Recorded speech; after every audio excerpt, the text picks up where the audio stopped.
بسم اللہ الرحمن الرحیم نحمده ونصلی علی رسولہ الکریم اما بعد۔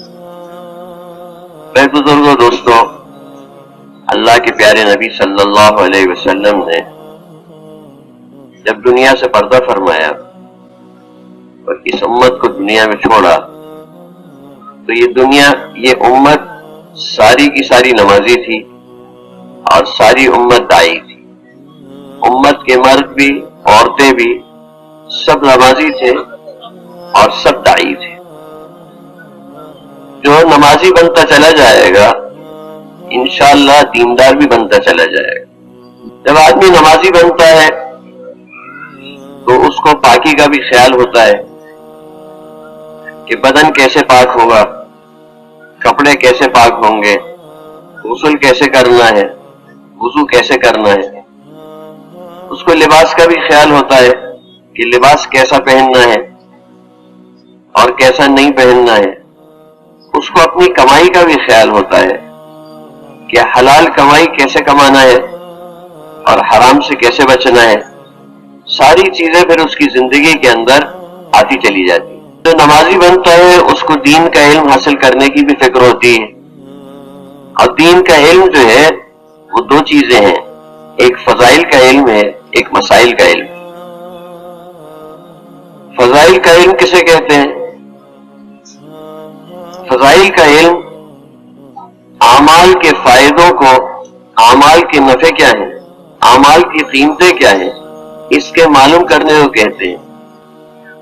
آج دنیا کے اندر سب طرف چیزوں کے فائدے، چیزوں کے نفع بیان کیے جا رہے ہیں۔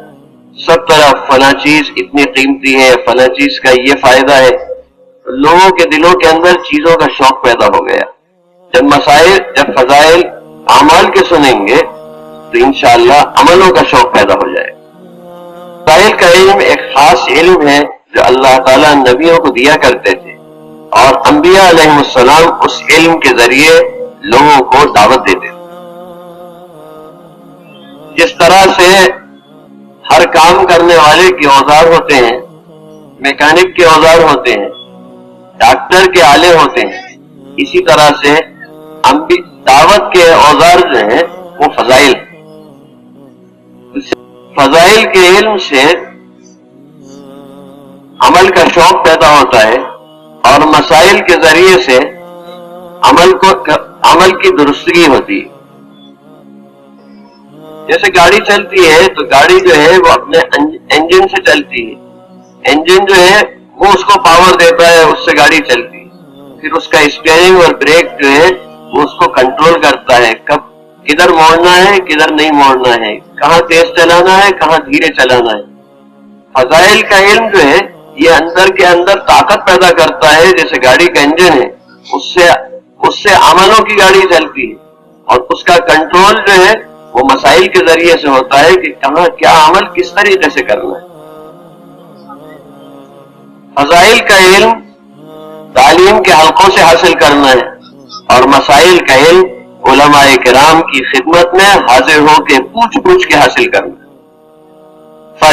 ہم میں سے ہر ایک علماء کا محتاج ہے، علماء ہی رہبری کریں گے تو ہم دین پر صحیح چل سکیں گے۔ دین کو بھی سیکھتے ہوئے کرنا ہے، اور دین کی محنت کو بھی سیکھتے ہوئے کرنا ہے۔ دین سیکھنا ہے علماء کرام سے، اور دین کی محنت سیکھنا ہے اس کام کے تجربے کار قرآنوں سے۔ دوستوں بزرگوں، اللہ تعالیٰ نے ہمیں دعوت سکھائی اذان میں۔ اذان مکمل دعوت ہے۔ اس کی دعا میں ہم کہتے ہیں اللہم رب ہذہ الدعوۃ التامۃ، مکمل دعوت۔ اس کے اندر اللہ تعالیٰ ہمیں دعوت دینا سکھا رہے ہیں۔ اب اذان میں کیا ہے؟ سب سے پہلے اللہ کی بڑائی بیان کرنا ہے، اللہ اکبر کو دہرانا ہے۔ اللہ ہی بڑے ہیں، ہر چیز سے اللہ بڑے ہیں۔ قدرت اللہ ہی کی ہے، کرنے والی ذات اللہ کی ہے۔ اللہ جب چاہے جہاں چاہے جو چاہے کر سکتے ہیں، وہ اپنے کرنے میں کسی کے محتاج نہیں۔ اللہ ہی وہ ہے جن سے کچھ مانگا جائے۔ اللہ کا غیر اللہ کے بغیر کچھ نہیں کر سکتا۔ اللہ اپنے غیر کے بغیر سب کچھ کر سکتے ہیں۔ اللہ جب چاہے جہاں چاہے جو چاہے کر سکتے ہیں۔ عزت ذلت، کامیابی ناکامی، نفع نقصان، صحت، بیماری، زندگی، موت سب اللہ ہی کے اختیار میں. اللہ ہی بڑے ہیں، مخلوق ساری چھوٹی. اللہ کی بڑائی کو پہلے بیان کیا گیا اللہ اکبر کہہ کے، پھر اس کے بعد کلمے کی گواہی دی گئی اشہد ان لا الہ الا اللہ میں اور اشہد ان محمد رسول اللہ میں کلمے کی گواہی دی گئی. اس کے بعد دعوت دی گئی. کیا کہا؟ حی علی الصلاۃ، آ جاؤ آ جاؤ، آؤ نماز کے لیے آ جاؤ. یہ حی علی الصلاۃ دعوت ہے. پھر حی علی الصلاۃ کے بعد کیا کہا؟ حی علی الفلاح. یہ حی علی الفلاح کیا ہے؟ یہ حی علی الفلاح فضائل ہے. حی علی الصلاۃ نے کہا آ جاؤ، آؤ نماز کے لیے آ جاؤ، جلدی سے آ جاؤ. اور پھر ساتھ کے ساتھ کہا حی علی الفلاح، جب تم نماز کے لیے آؤ گے تو اس آنے کے نتیجے میں تمہیں فلاح حاصل ہوگی، دنیا اور آخرت دونوں کی کامیابی حاصل ہوگی. تو جب بھی دعوت دی جائے گی وہ فضائل کے ذریعے دعوت دی جائے گی. یا فضائل جو ہے اس کے اندر بڑی قوت ہے، طاقت ہے. فضائل کو سن کے آدمی، صدقے کے فضائل کو سن کے اپنی محنت کی کمائی جیب میں سے نکال کے صدقہ کر دیتا ہے. روزے کی فضیلت سن کے آدمی سارا دن بھوکا رہنے میں تیار ہو جاتا ہے. صحابی نے پوچھا اے اللہ کے رسول، اگر میں اس میدان میں مارا جاؤں تو مجھے کیا ملے گا؟ فرمایا جنت. تو صحابی اللہ کے راستے میں نکل کے شہید ہو گئے. جان دے سکتا ہے فضائل کے ذریعے. اب یہ امت جو ہے ساری امت کو داعی بنایا گیا ہے، نبیوں کی جگہ پہ لایا گیا ہے. یہ ہمارے نبی صلی اللہ علیہ وسلم آخری نبی ہیں. حضرت محمد رسول اللہ صلی اللہ علیہ وسلم کے بعد قیامت تک کوئی نیا نبی نہیں آنے والا. اس امت کو وہ کام دیا گیا جو نبی کیا کرتے. اب یہ امت ساری دنیا کے اندر دعوت کا کام کرے گی. اس لیے ساری امت کو فضائل کا جاننا بھی ضروری ہے، کیونکہ فضائل ہی وہ اوزار ہیں جن کے ذریعے سے دعوت دی جاتی. اب بھائی ذرا سا اپنے سر اٹھا کے آنکھیں کھول کے میری طرف دیکھ کے بات سنیں. اپنے پاس پہ بیٹھے ہیں ان کو بھی دیکھ لو. کسی کی منڈی نیچے جھکی ہوئی ہو، اس کی نیند لگ جاتی ہے، اس کو بھی ذرا ہلا لو. یہ قدرتی بات ہے. آدمی رات میں دیر میں سویا ہے، صبح تہجد میں جلدی اٹھ گیا ہے، اس کو نیند تو آئے گی، لیکن ایک دوسرے کی مدد کرنے کا ہمیں حکم دیا گیا ہے کہ ایک دوسرے سے نیکی کے اندر ایک دوسرے کا تعاون کرو. ہمارے استاد کہتے تھے، لوگ کہتے ہیں کان کھول کے سنو، میں کہتا ہوں آنکھیں کھول کے سنو. کیونکہ کان تو ہر وقت کھلے ہی رہتے ہیں، وہ بند کم ہوتے ہیں. سوتے میں آنکھیں بند ہو جاتی ہیں، سننا بند ہو جاتا ہے. معلوم یہ ہوا کہ کانوں کا سوئچ وہ آنکھوں کے اندر ہے. آنکھ بند ہو گئی تو سننا بھی بند ہو گیا. اب دوستوں بزرگوں، یہ ساری کی ساری امت داعی بنائی گئی.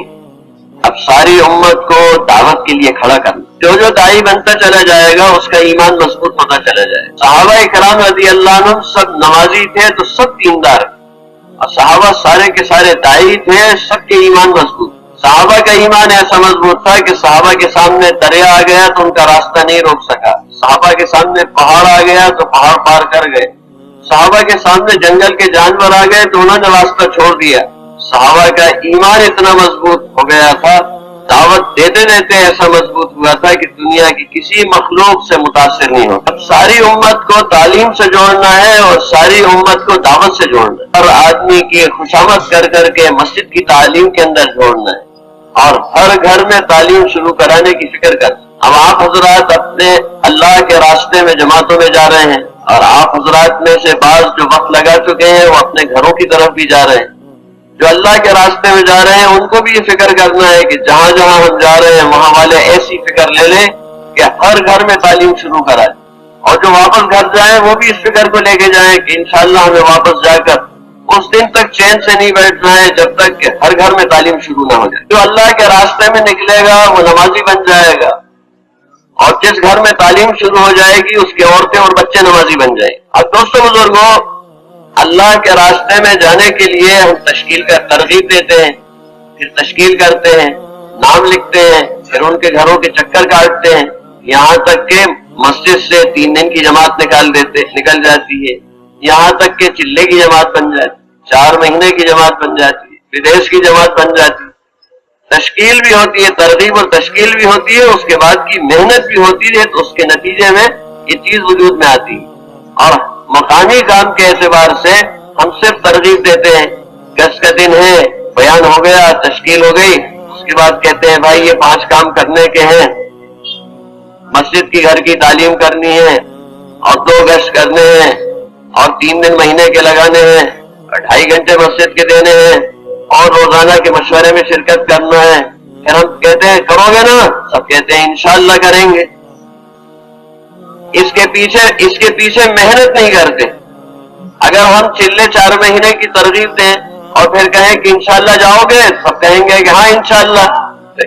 ارے سنو پہلے بات، سب کہیں گے کہ انشاءاللہ جائیں گے، تو خالی انشاءاللہ کہہ دینے سے جماعت نہیں نکل جاتی، محنت کرنا پڑتی ہے. اسی طرح سے ترغیب مقامی کام کی دینے کے ساتھ ساتھ اس کے پیچھے محنت کرنا ضروری ہے. ایک مسجد میں ہمارا جانا ہوا، ہم نے پوچھا اس مسجد سے متعلق کتنے گھر ہیں؟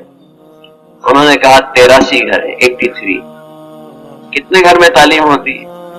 کب 12 گھر میں تعلیم ہوتی ہے. کب سے ہوتی ہے؟ کب سے ہو رہی ہے؟ اب بہت دنوں سے ہو رہی ہے. پھر آگے کیوں نہیں بڑھ رہی؟ کہا بہت ترغیب دیتے ہیں اور ساتھی کہتے بھی ہیں، لیکن 12 کے 12 ہی گھر ہیں. ہم نے پوچھا روزانہ کا مشورہ ہوتا ہے؟ کہاں ہوتا ہے. اس کے بعد کچھ محنت ہوتی ہے؟ کہا ہاں 2 جماعتیں روز بن جاتی ہیں ملاقاتوں کے لیے. ہم نے کہا اگر ایک جماعت ایک دن میں 5 گھر میں تعلیم شروع کرائے اور 2 جماعتیں کریں گی تو 10 گھر میں تعلیم شروع ہو جائے گی. اور تمہارے 71 گھر جو ہیں باقی بچ رہے ہیں، ایک ہفتے کے اندر سب گھر میں تعلیم ہونے لگی. اور اگر 7 گھر بھی ایک دن میں کریں گے تو 10 دن میں سب میں تعلیم ہونے لگی. تو کتنے دن میں سب گھروں میں تعلیم شروع کرا دو گے؟ انہوں نے کہا کہ آپ ہم کو 1 مہینہ دے دیجیے. ہم نے کہا ٹھیک ہے 1 مہینہ دے. 1 مہینے کے بعد اس مسجد والوں سے پھر ملاقات کی، پوچھا کہ کیا حال ہے. انہوں نے کہا الحمدللہ اب 63 گھروں میں تعلیم ہو رہی ہے اور جو 20 گھر بچے ہیں ان میں بھی کتاب آ چکی ہے، 1-2 دن میں ان میں بھی تعلیم شروع ہو جائے گی. تو دوستوں بزرگوں وہ ترغیب دے رہے تھے تو سال بھر میں بھی 1 گھر نہیں بچا، 1 گھر نہیں بڑھا. اور جب اس کے پیچھے محنت کی تو 1 مہینے کے اندر سب گھر میں تعلیم پہنچ گئی. اب آپ حضرات یہ طے کر لو کہ انشاءاللہ ہمیں اپنے گھروں میں بھی اہتمام سے تعلیم کرنا ہے اور اس بات کی کوشش کرنا ہے کہ ہر گھر کے اندر تعلیم شروع ہو جائے. اب جتنے لوگ یہاں بیٹھے ہیں اگر یہ طے کر لیں کہ انشاءاللہ ہم کو تعلیم شروع کرانا ہے ہر گھر میں، تو ہو سکتا ہے 1 مہینے میں پورے بنگلہ دیش کے ہر گھر میں تعلیم شروع ہو جائے. آپ لوگ نیت کرتے ہو انشاءاللہ؟ تو کون کون نیت کرتا ہے؟ اللہ تعالیٰ قبول فرمائے، آسان فرمائے، مدد فرمائے.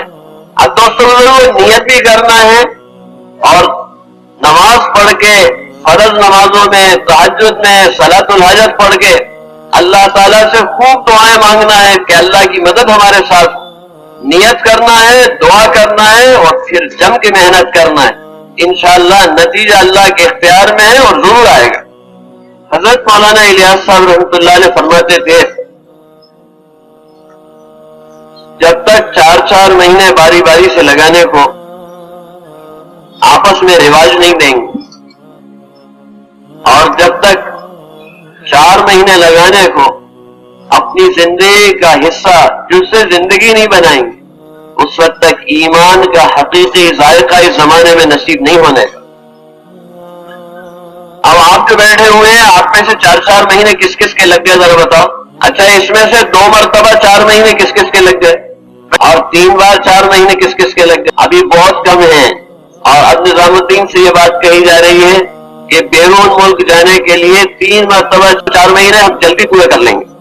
اور یہ بات بھی کہی جا رہی ہے کہ ہر بیرون جانے والی جماعت میں سے میں ایسے ساتھی ہوں جو نظام الدین 2 مہینے ترتیب میں لگا چکے ہوں. آپ حضرات بھی نہیں. اب دوستوں بزرگوں جب ایمان کا حقیقی ذائقہ نصیب ہو اس کے لیے 4 مہینے لگانا ضروری ہے. تو ایمان تو ہر مسلمان کی ضرورت ہے. اس لیے اس بات کی کوشش کرنا ہے کہ ہماری بستیوں کے اندر، ہمارے محلوں میں ہر مسلمان کے 4 مہینے لگ جائیں. تو آپ حضرات یہ نیت کر لیجئے کہ انشاءاللہ ہم اپنی اپنی بستیوں میں، اپنے علاقوں کے اندر ہر مسلمان کے 4 مہینے لگوانے کی محنت کریں گے. اور اس دن تک چین سے نہیں بیٹھیں گے جب تک کہ ہر مسلمان کے 4 مہینے نہ لگ جائیں. ہم اللہ کے راستے میں کینیڈا میں تھے، امیر صاحب سے ملنے ایک صاحب آئے. امیر صاحب نے پوچھا تم کہاں رہتے ہو؟ ان کا فلاں شہر میں. امیر صاحب بولے کہ ہمارے گاؤں کا ہے، ہماری باڑی کا ایک آدمی اس نام کا اسی سٹی میں رہتا ہے، تم اسے جانتے ہو؟ کہا ہاں وہ سب جانتے ہیں۔ کہ اس کا کیا حال ہے؟ کہا عامر صاحب جب وہ ہمارے بستی میں 12 سال پہلے رہنے کے لیے آیا تھا، اس وقت تو وہ نماز بھی نہیں پڑھتا تھا۔ پھر ہم اس کے پاس گئے، ملاقاتیں کرتے رہے، گشت میں گئے، اس کو مسجد میں لے کے آئے، پھر اس کو 3 دن جماعت میں نکالا، پھر الحمدللہ وہ نماز پڑھنے لگا۔ پھر کئی بار اس کے 3 دن لگوائے تو وہ پکا نمازی ہو گیا۔ پھر اس نے چلہ لگایا، پھر داڑھی بھی رکھ لی، پھر اس نے 4 مہینے بھی لگائے، اور مولا اور امیر صاحب ہم اس کے پیچھے لگے رہے 12 سال محنت کرتے رہے، الحمدللہ اس کے 4 مہینے بھی لگ گئے، اس سال وہ حج بھی کرائے۔ اور ایک آدمی کے پیچھے 12 سال تک اس کو چھوڑا نہیں۔ اس لیے دوستوں بزرگوں، ہمارے پڑوس میں، ہمارے محلے میں، ہماری بستی میں، ہمارے علاقے میں ایک آدمی کے پیچھے محنت کرنا ہے، ہر ایک نمازی بن جائے، ہر ایک اللہ کے راستے میں جانے والا بن جائے، ہر ایک دین پہ چلنے والا بن جائے، ہر ایک دین سیکھنے والا بن جائے، اس بات کی محنت کرنا ہے۔ ہر ایک کے اندر آخرت کی فکر پیدا ہو جائے، ہر ایک میں دین کی سچی طلب پیدا ہو جائے، ہر ایک سنتوں کا اہتمام کرنے والا بن جائے، سنتوں کا شوق دل میں پیدا ہو جائے، اور ہر ایک اللہ کے راستے میں اپنی جان مال لگانا ہے، اس کا جذبہ ہر ایک کے اندر پیدا ہو جائے، ہر ایک کے پیچھے لگے رہنا، چھوڑنا کسی کو نہیں۔ تو ہر مسلمان کے 4 مہینے لگواؤ گے، جب ہر مسلمان کے 4 مہینے لگواؤ گے تو خود بار بار 4 مہینے کے لیے جانا پڑے گا۔ ہمارے اجتماع میں اختلاط میں ایک عرب ساتھی سے ملاقات ہوئی، تو وہ باتیں کرنے لگے، 4 مہینے کی جماعت میں تھے۔ اس نے کہا کہ میں پچھلے سال جب فلاں جگہ 4 مہینے لگا رہا تھا، وہاں ایسی بات ہوئی تھی، تو مجھے خیال ہوا کہ شاید یہ ہر سال 4 مہینے لگا۔ تو میں نے پوچھا کہ شیخ کیا آپ ہر سال 4 مہینے لگاتے ہو؟ کہا نہیں، ہر 4 مہینے کے بعد 4 مہینے۔ میوات کی ایک جماعت ساؤتھ امریکہ میں کام کر کے آئی، مرکز میں نظام الدین میں اس کی کارگزاری ہوئی۔ پھر ایک ساتھی بعد میں مجھ سے ملنے آئے، کہنے لگے میں 19 بار 4 مہینے لگا چکا ہوں،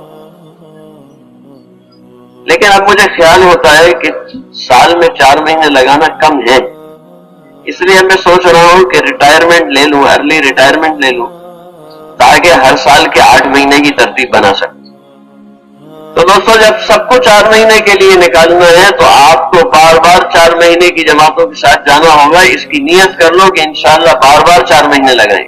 جو اللہ سال بھر کی روزی 12 مہینے میں دیتے ہیں، وہ اللہ سال بھر کی روزی کے 8 مہینے میں نہیں دے سکتے۔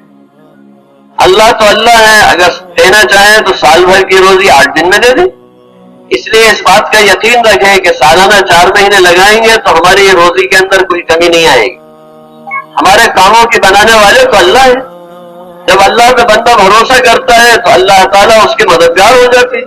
جب آدمی اللہ کے دین کی مدد کرتا ہے تو اللہ اس کی مدد کرتے ہیں۔ مولانا الیاس صاحب رحمۃ اللہ علیہ نے فرمایا کہ یہ کام ایک طرح کا عمل تسخیر ہے، مسخر کرنے والا۔ جب تم اس کام کو کرو گے تو زمین اور آسمان اور کائنات کی ہوائیں اور فضائیں تمہارے کام بنانے میں لگے گی۔ فرمایا جو اللہ کا ہو جاتا ہے اللہ اس کا ہو جاتا ہے۔ تو اگر سالانہ 4 مہینے لگائیں گے تو ہماری دنیا کے اندر کوئی کمی نہیں آئے گی انشاءاللہ۔ تو اللہ کے بھروسے اعتماد پہ اس بات کی تو اب نیت کر لو کہ انشاءاللہ ہر سال 4 مہینے لگایا کریں۔ کون کون لگائے گا؟ دوسری بات یہ ہے کہ ہر مہینے 3 دن کی جماعت ہر ساتھی اپنی جماعت خود بنائے۔ ایسا نہیں کہ چلتی گاڑی میں ہم بھی چل گئے، نہیں، اپنی گاڑی خود اسٹارٹ کرو۔ حضرت جی مولانا انعام الحسن صاحب رحمۃ اللہ علیہ فرماتے تھے کہ ہر ساتھی 20 دن 25 دن محنت کر کے اپنے ساتھ 10-12 لوگوں کو تیار کرے، اپنی جماعت خود تیار کرے، اور اگر اکیلا نہیں کر پائے تو 2 مل جاؤ، 2 مل کے 8-10 لوگوں کو تیار کرو تاکہ ہر 2 کی جوڑی مل کے ایک جماعت مکمل تیار کرے۔ اگر اس طرح سے کوشش کریں گے تو انشاءاللہ ہماری مسجدوں سے نکلنے والی جماعتیں دگنی چوگنی نہیں 10 گنا 20 گنا جماعتیں ہو جائیں گی۔ سوڈان میں اجتماع، ہم سوڈان کے اجتماع میں تھے، آس پاس کے 8 دیش کے لوگ بھی آئے ہوئے تھے، اس میں مصر کے لوگ بھی آئے تھے، 200 آدمی مصر کے تھے۔ صبح کا مذاکرہ ہو گیا، اب ظہر تک کوئی عمل نہیں تھا، تو میں نے سوچا کہ میں مسجد میں بیٹھ کے تلاوت کر لوں۔ تو میں بیٹھا تو میرے پاس 10-12 مصر والے آ کے بیٹھ گئے۔ ہم نے ان سے کہا کہ ہم نے 1978 میں 78 میں ہم مصر آئے تھے، اس وقت یہ تھا ایسا کام تھا، پھر کام آگے بڑھ گیا، اب کیا حال ہے؟ تو انہوں نے کہا اب تو 4 مہینے کی اتنی جماعتیں، چلے کی اتنی جماعتیں، اتنا کام ہو رہا ہے، اور مصر کا کوئی گاؤں ایسا نہیں بچا جہاں دعوت کا تبلیغ کا کام شروع نہ ہو گیا۔ ہم نے پوچھا کہ یہ نہیں، ہمیں تو یہ بتاؤ کہ 3 دن کی جماعتیں کتنی نکل رہی؟ اس میں سے ایک ساتھی نے کہا آپ تو یوں سمجھیے ابھی رمضان کا مہینہ گزرا ہے، اس رمضان شریف کے 1 مہینے میں ہماری مسجد سے 150 جماعتیں نکلی، اور آپ کی مسجدوں سے بھی انشاءاللہ 100 جماعتیں، 150 جماعتیں، 200 جماعتیں انشاءاللہ نکلیں گی۔ دیکھو نیت جو ہے وہ بڑی چیز ہے، نیت اللہ کے بھروسے اعتماد پہ کی جائے، پھر اللہ سے مانگا جائے، پھر کوشش کی جائے تو اس نیت کے نتیجے نکلتے۔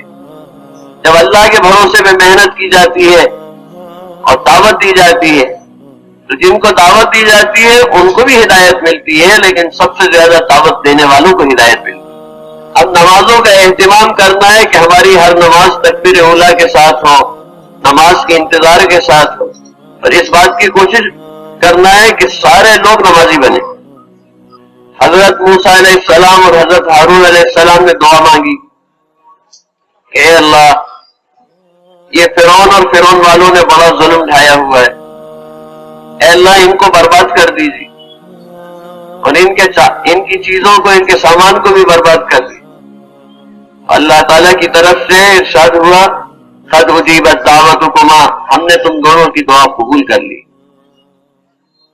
اتنے بڑے بڑے نبیوں نے دعا مانگی اور اللہ نے کہا کہ دعا قبول ہو گئی، لیکن اس کا کوئی اثر نظر نہیں آیا، اور فرعون کا اس وقت کچھ نہیں بگڑا، کیونکہ اللہ تعالیٰ نے ساتھ میں یہ حکم بھی دیا تھا کہ اپنی قوم کو نمازی بناؤ، اور فرعون تمہیں مسجد نہیں بنانے دیتا، تم اپنے گھروں کو مسجد کے رخ پہ بناؤ۔ اب دوستوں بزرگوں، موسیٰ علیہ السلام، ہارون علیہ السلام کوشش میں لگے رہے، ان کے ساتھ والے کوشش میں لگے رہے کہ قوم نمازی بن جائے۔ نمازی بننے میں کئی سال لگ گئے، لیکن جب قوم نمازی بن گئی تو موسیٰ علیہ السلام کی دعا جو قبول ہو چکی تھی اور بیچ میں اٹکی ہوئی تھی، اس کا اثر زمین پہ اتر آیا۔ اللہ تعالیٰ نے سمندر پھاڑ کے موسیٰ علیہ السلام اور ان کی قوم کو نجات کا راستہ دکھا دیا، پار اتار دیا، اور انہی راستوں میں لے جا کے فرعون اور اس کے لشکر کو غرق فرما دیا۔ اب آج کے زمانے میں آدمی کہتا ہے امت پریشان ہے، امت مصیبتوں میں ہے، امت ظلم سے رہی ہے، اور کوئی بھی اس کا ساتھ دینے والا نہیں ہے، اور دعائیں ہو رہی ہیں، جمعے کی نماز میں دعا ہوتی ہے، رمضان کی راتوں میں دعا ہوتی ہے، بیت اللہ پہ دعا ہوتی ہے، کچھ بھی نہیں ہو رہا۔ تو دوستو بزرگوں، یہ سب دعائیں قبول ہیں، لیکن یہ ساری کی ساری دعائیں بیچ میں اٹکی ہوئی ہیں، رکی ہوئی ہیں۔ قبول ہونے کے بعد امت نمازی بن جائے تو ان دعاؤں کا اثر دنیا میں ظاہر ہو جائے اور مصیبتیں اللہ تعالیٰ دور فرما دے۔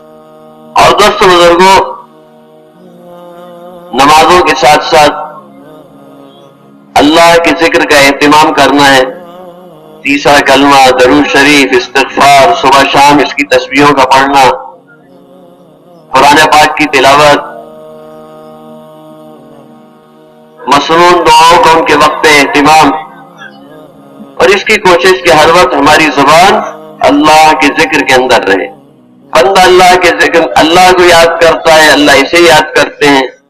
بندہ اللہ کا ذکر کرتا ہے، اللہ تعالیٰ اس کے ساتھ ہوتے ہیں۔ ذکر کا اہتمام بھی کرنا ہے اور ذکر پہ دوسروں کو تیار بھی کرنا ہے۔ قرآن پاک سیکھنا ہے اور ہر ایک کو قرآن سیکھنے پہ تیار کرنا ہے۔ اور مسجد میں بھی قرآن سیکھا جا رہا ہو، گھروں میں بھی قرآن سیکھا جا رہا ہو۔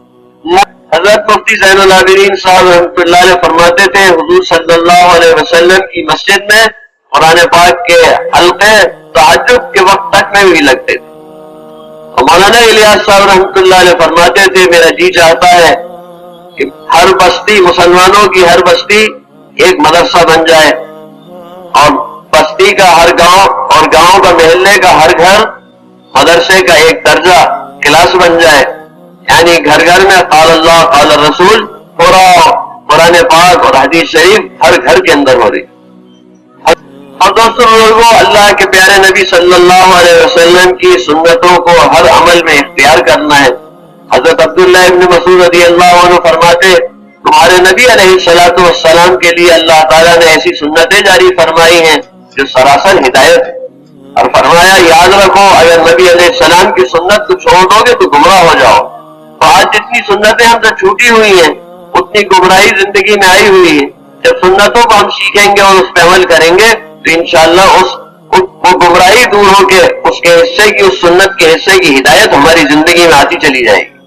سنتوں کو خود بھی سیکھنا ہے، ان پہ عمل کرنا ہے، اپنے گھر والوں کو، اپنے بچوں کو سکھانا ہے اور اس پہ عمل کرنے والا بنانا ہے۔ جماعت میں لوگوں کو لے کے جانا ہے، وہاں سنتوں کی ترغیب بھی دینا ہے اور سنتوں کو سکھا کے لانا ہے۔ حضور پاک صلی اللہ علیہ وسلم نے کھانے کا کیا طریقہ بتایا، پینے کا کیا طریقہ سکھایا، کپڑے پہننے کا اور بدلنے کا کیا طریقہ بتایا، جوتے اتارنے اور پہننے کا کیا طریقہ بتایا، چڑھنے اور اترنے کا کیا طریقہ بتایا، کمانے اور خرچ کرنے کا کیا طریقہ، ہر چیز کا طریقہ علماء کرام کو اللہ تعالیٰ جزائے خیر نصیب فرمائے۔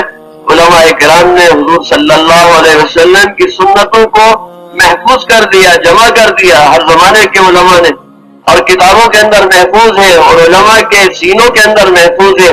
ہر عمل کو سیکھ کے، پوچھ کے اس کو سنت کے مطابق لانا ہے۔ اب دوستوں بزرگوں، علماء کرام جو ہیں وہ ہمارے سروں کے تاج ہیں۔ علماء جو ہیں وہ نبیوں کے جانشین ہیں، نبیوں کے وارث ہیں، ان کے سینوں کے اندر قرآن کا، حدیث کا نور ہے۔ علماء کرام کی خدمت میں عظمت کے ساتھ، احترام کے ساتھ حاضر ہونا ہے، ان کی خدمت کرنا ہے، ان کی عظمت کرنا ہے، ان سے پوچھ کے اپنے دین کو بہتر بنانے کی کوشش میں لگنا ہے۔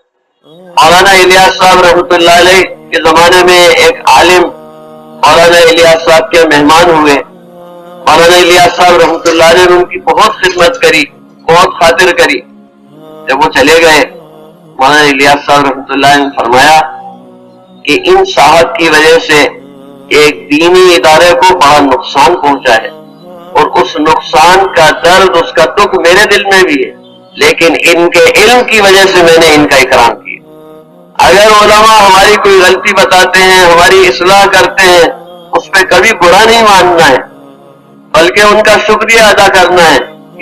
یہ بات ہمارے ذہنوں کے اندر رہے۔ بعض مرتبہ پوری بات نہیں معلوم ہونے کی وجہ سے وہ کرتے ہیں تو ہم اپنی صفائی نہیں پیش کریں، بلکہ ان سے یہ کہیں کہ انشاءاللہ آپ دعا کرنا کہ اللہ تعالیٰ ہم کو صحیح چلنے کی توفیق نصیب فرمائے۔ اگر کوئی بڑا ہمیں بتاتا ہے کہ ایسا کیا کرو اور ہم پہلے سے ہی ویسا کرتے ہیں، ہمیں یہ کہنے کی ضرورت نہیں کہ ہم تو پہلے سے ہی ایسا کرتے ہیں، وہ انشاءاللہ ہم ضرور کریں گے۔ اگر کوئی بڑا ہمیں منع کرتا ہے کہ فلاں کام مت کرو، تو ہمیں یہ کہنے کی ضرورت نہیں ہے کہ ہم تو ایسا نہیں کرتے ہیں، بلکہ یہ کہنا چاہیے کہ حضرت انشاءاللہ ہم ضرور ایسے ہی کریں گے جیسے آپ فرما رہے ہیں۔ کوئی ہمارا بڑا ہمیں کوئی نصیحت کرتا ہے اور ہم اس نصیحت کے اوپر عذر پیش کرتے ہیں، ایک بار دو بار کریں گے، پھر ان سے استفادے کا دروازہ بند ہو جائے گا۔ جس آدمی کی بات سنیں گے ہم تو وہ ہمیں بتاتا رہے گا، اور اگر ہم منع کر دیں گے کہ ہم کو تو یہ معلوم ہے پہلے سے، تو پھر ہمیں بتانا بند کر دے گی، وہ چاہے ہمارے باپ ہو، چاہے ہمارے امیر ہو، چاہے ہمارے امام ہو، جو بھی ہو، اپنے بڑوں کا اکرام کرنا ہے ہمیشہ۔ اور دوستو بزرگوں، اس کے ساتھ میں اس بات کی فکر کرنا ہے کہ ہر مسلمان دین کی محنت میں لگے، ہمارے سارے گھر والے دین کی محنت میں لگے، ہمارے آس پاس دینی ماحول بنے۔ اس کے لیے ضروری ہے کہ صرف ہم گھر والوں کو نصیحت نہیں کریں، بلکہ گھر کے کاموں بھی میں حصہ لیں۔ اللہ کے پیارے نبی صلی اللہ علیہ وسلم اپنے گھر کی جھاڑو بھی دے دیتے تھے، صفائی کر دیتے تھے۔ اسی طرح سے ہم گھر والوں کا جب ہاتھ بٹائیں گے، ان کے دلوں میں ہماری محبت بڑھے گی، پھر انشاءاللہ دعوت کو قبول کرنا آسان ہو جائے گا، پھر گھر کے اندر دینی ماحول بنے گا انشاءاللہ۔ محلے میں اس بات کی کوشش کرنا ہے کہ محلے میں ہماری کسی سے لڑائی نہیں، یہاں تک کہ کوئی روز ہمارے دروازے پہ کچرا ڈال دیتا ہے، اس کچرے کو ہٹا دیں، کبھی بھی اس سے لڑے نہیں کہ یہ ہمارے گھر پہ کے سامنے کچرا کیوں ڈالتا ہے۔ جس سے ہم جھگڑا کر لیں گے اس کی پھر کبھی تشکیل نہیں کر سکتے۔ پیار محبت کا ماحول بنانا ہے، ভালোবাসা এবং মহব্বতের পরিবেশ বানাইতে হবে। ہر ایک کی غلطی کو معاف کرنا ہے۔ اللہ کے نبی صلی اللہ علیہ وسلم نے فرمایا، تم میں سے کسی کا کسی پہ حق آتا ہو، اور اگر حق کو مانگنے سے جھگڑا کھڑا ہوتا ہو، اگر وہ اپنا حق چھوڑ دے جھگڑا ختم کرنے کے لیے، میں اللہ کا نبی اس بات کی ذمہ داری لیتا ہوں کہ جنت میں ایک محل میری طرف سے دلاؤں۔ اور اسی حدیث میں فرمایا تم میں سے جو کوئی جھوٹ بولنا چھوڑ دے کہ کسی کو ہنسانے کے لیے بھی جھوٹ نہ بولے، تو میں اللہ کا نبی اس بات کی ذمہ داری لیتا ہوں کہ جنت کے بیچوں بیچ ایک محل دلاؤں۔ اور فرمایا اسی حدیث میں کہ تم میں سے جو کوئی اپنے اخلاق کو بلند کر لے، تو میں اللہ کا نبی اس بات کی ذمہ داری لیتا ہوں کہ جنت کے بلند مقامات میں اس کو محل دلاؤں۔ اور دوسری حدیث میں آتا ہے تم میں سے جس کسی پہ زیادتی کی گئی ہو اور وہ اس زیادتی کا بدلہ لینے کی طاقت بھی رکھتا ہو، پھر وہ بدلہ نہ لے، اللہ کے لیے چھوڑ دے، معاف کر دے، تو اللہ تعالیٰ اس کے قلب پر، اس کے دل پہ ایمان کے چشمے جاری فرما دیتے۔ صحابہ کرام رضی اللہ عنہم کی خوبیوں میں سے یہ بات تھی کہ معاف کرتے تھے اور معافی مانگ لیتے۔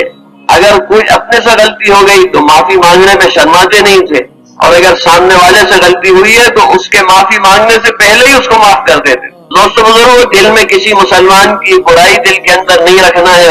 قیامت کے دن ہم حاضر ہوں، دل صاف ہو، الا من اتى الله بقلب سلیم، میری ذات سے کسی کو تکلیف نہیں پہنچے اور کوئی مجھے تکلیف پہنچائے تو اللہ کے لیے اسے معاف کر۔ اس کا خیال ہر جگہ رکھنا ہے، گھر میں بھی، مسجد میں بھی، بازار میں بھی، بس میں بھی، ٹرین میں بھی، ہر جگہ کہ میرے ذریعے سے کسی کو تکلیف نہیں پہنچے، ہر ایک کو میں راحت پہنچانے والا، خوشی پہنچانے والا ہوں، کسی کو تکلیف پہنچانے والا نہیں بن۔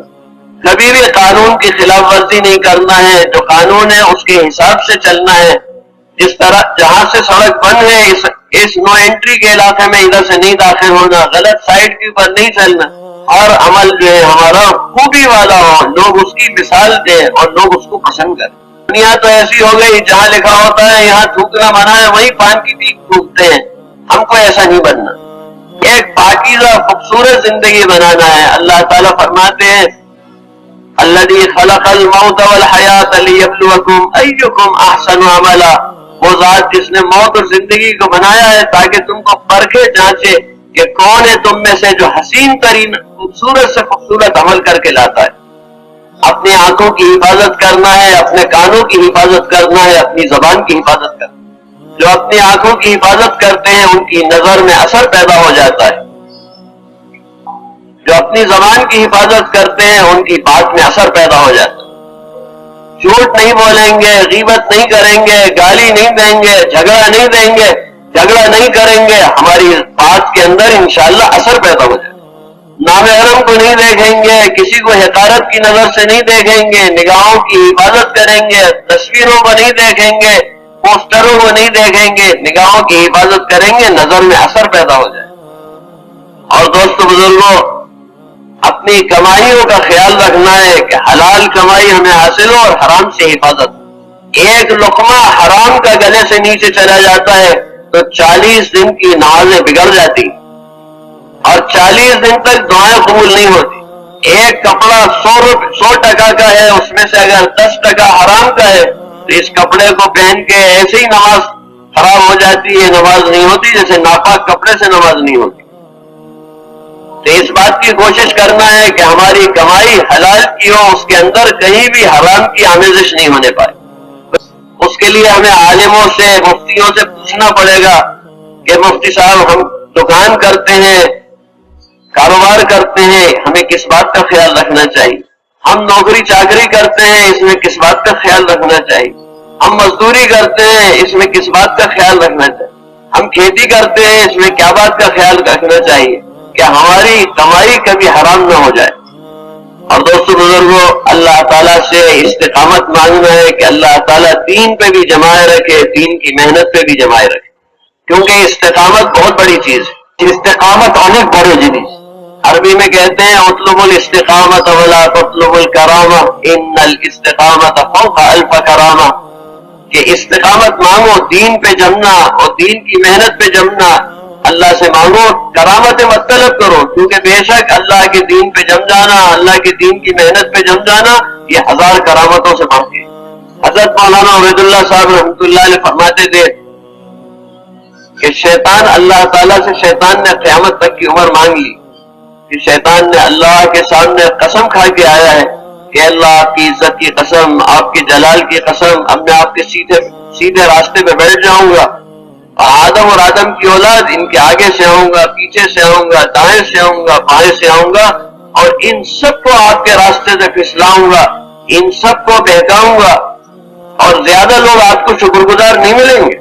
فرماتے تھے کہ شیطان سب سے زیادہ تو بیٹھتا ہے کافر کے اور اسلام کے بیچ میں، یہ کلمہ نہ پڑھ لے، کیونکہ جانتا ہے کہ اگر اس نے کلمہ پڑھ لیا تو ساری زندگی گناہ تو معاف ہو جائیں گے، اور جنت میں یہ کسی نہ کسی دن جائے گا ضرور۔ اور فرمایا ہے کہ مسلمان کے لیے شیطان بیٹھتا ہے اللہ کے راستے میں نکلنے کے بیچ میں، کہ اللہ کے راستے میں نہیں نکلنے دوں گا، کیونکہ شیطان جانتا ہے یہ اللہ کے راستے میں جائے گا، کون سی تعلیم میں، کون سی نماز میں، کون سی دعا میں، کون سی تہجد میں، کون سے بیان میں اس کے آنسو نکل آئے، تو یہ آنسو اس کی ساری زندگی گناہوں کا کفارہ بن جائیں گے، اور میں نے جو اس سے برسوں محنت کر کے گناہ کرائے وہ سارے کے سارے دھل جائیں گے، میری محنت اکارت چلی جائے گی، اللہ کے راستے سے یہ ایمان بنا کے لائے گا تو پھر اس کو بہکانا میرے لیے مشکل ہو جائے گا۔ تو شیطان بیٹھتا ہے اللہ کے راستے میں نکلنے کے بیچ میں کہ اس کو نکلنے نہیں دوں۔ مجمع میں بھی شیطان آدمی کی منڈی جھکا دیتا ہے، اس کو سلا دیتا ہے تاکہ یہ سننے نہ پائے، اپنے پاس جو کوئی بھی بیٹھے ذرا سا ان کو ہلا کے متوجہ کر دوں۔ پھر فرمایا جو اللہ کے دین کا کام کرنے لگتا ہے، جو اللہ کے دین کا کام کرنے لگتا ہے تو پھر شیطان اس کے اور استقامت کے بیچ میں بیٹھتا ہے کہ تو کر لے لیکن تجھ کو اس پہ جمنے نہیں دوں گا، بلکہ تجھ کو بیچ میں سے کام چھوڑا دوں۔ اور جو اللہ کے دین کی محنت کرتا ہے، اللہ کے دین پہ چلتا ہے اور اس پہ جمتا بھی ہے، تو پھر شیطان اس کے اور اخلاص کے بیچ میں بیٹھتا ہے کہ تو کر لے، تیری نیت بگاڑ دوں گا جس سے تیرا عمل ضائع ہو جائے۔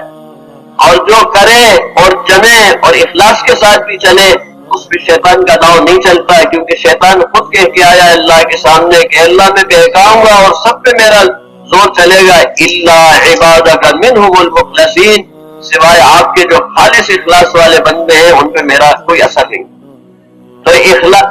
تو استقامت بھی چاہیے، اخلاص بھی چاہیے، جمنا بھی ہے اور اللہ ہی کے لیے کرنا ہے۔ جو عمل تھوڑا بھی ہو لیکن کیا جاتا رہے اس عمل کے اندر زیادہ خیر ہے، اور جو عمل تھوڑا ہو لیکن اخلاص والا ہو تو اس میں وزن زیادہ ہے۔ اگر ایک ٹکڑا کھجور کا جو خیرات کیا ہوگا اخلاص کے ساتھ تو یہ بھی جہنم کی آگ سے آڑ بنے گا اور آدمی کو جنت میں لے جائے گا۔ ایک مرتبہ کا کلمہ پڑھا ہوا اخلاص والا جب تولا جائے گا 99 دفتر گناہوں کے ساتھ میں تو یہ مرتبہ کا کلمہ 99 دفتروں پہ بھاری پڑ جائے گا۔ حضرت مولانا عبید اللہ رحمۃ اللہ علیہ فرماتے تھے کہ دیکھو اخلاص کا اہتمام کرنا، تمہارے عمل میں جو کمی رہ جائے گی اس کمی کو تمہارا اخلاص پورا کر دے گا، اور فرمایا کہ لیکن اگر اخلاص میں کمی رہ گئی تو سارے عمل مل کے بھی اس کمی کو پورا نہیں کر سکتے۔ اب بھائی دوستوں بزرگوں، آخرت کو سامنے رکھ کے چلنا ہے، ہر عمل کرتے ہوئے اس بات کا خیال کرنا ہے کہ اس سے مجھے آخرت کے اندر کیا فائدہ ہو۔ ککرائل میں ہم لوگ بیٹھے تھے، حاجی عبد الوہاب صاحب رحمۃ اللہ علیہ نے بیان کے اندر فرمایا تھا کہ ہم تو اس کام کو کریں، عملوں کو جاندار بنانے کی محنت میں لگے، پھر ہمارے کام تو عملوں کی برکت سے بنیں گے۔ ایک ساتھی نے حاجی صاحب سے پوچھا کہ حضرت اس کام کو تو آخرت کے لیے کرنا ہے، دنیا کے لیے تو نہیں کرنا۔ تو فرمایا میرے من میں بات کو سمجھو، عمل تو کرنا ہے اللہ کو راضی کرنے کی، عمل تو کرنا ہے اللہ کو راضی کرنے کی، لیکن یقین یہ بھی رکھنا ہے کہ جنت بھی ملے گی۔ اسی طرح سے اس کام کو تو کرنا ہے آخرت کے لیے، لیکن یقین یہ بھی رکھو کہ تمہارے دنیا کے کام بھی اسی کی برکت سے بنیں گے۔ عمل کرنا ہے اللہ کو راضی کرنے کے لیے، لیکن یقین یہ بھی رکھنا ہے کہ جنت بھی ملے گی۔ اسی طرح اس کام کو کرنا ہے آخرت کے لیے، لیکن یقین یہ بھی رکھو کہ تمہارے دنیا کے کام بھی اسی کی برکت سے بنے۔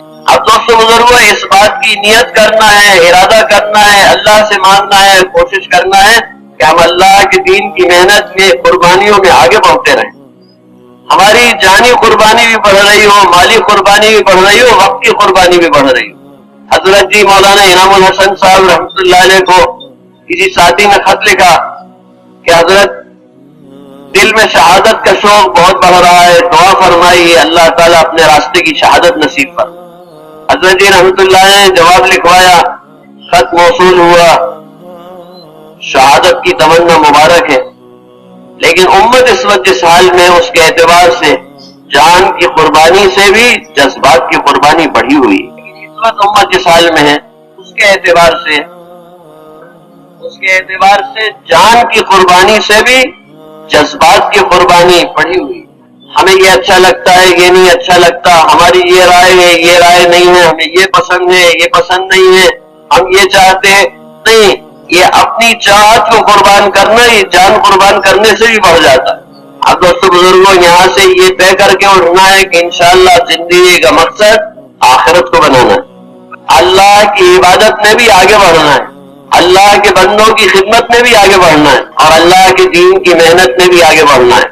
خود بھی آگے بڑھنا ہے، سب کو آگے بڑھانا ہے، خود لگنا ہے، سب کو لگانا ہے، خود جمنا ہے، سب کو جمانا ہے، کام میں لگنا ہے، لگے رہنا ہے، ہر ایک کو لگانا ہے اور لگائے رکھنا ہے۔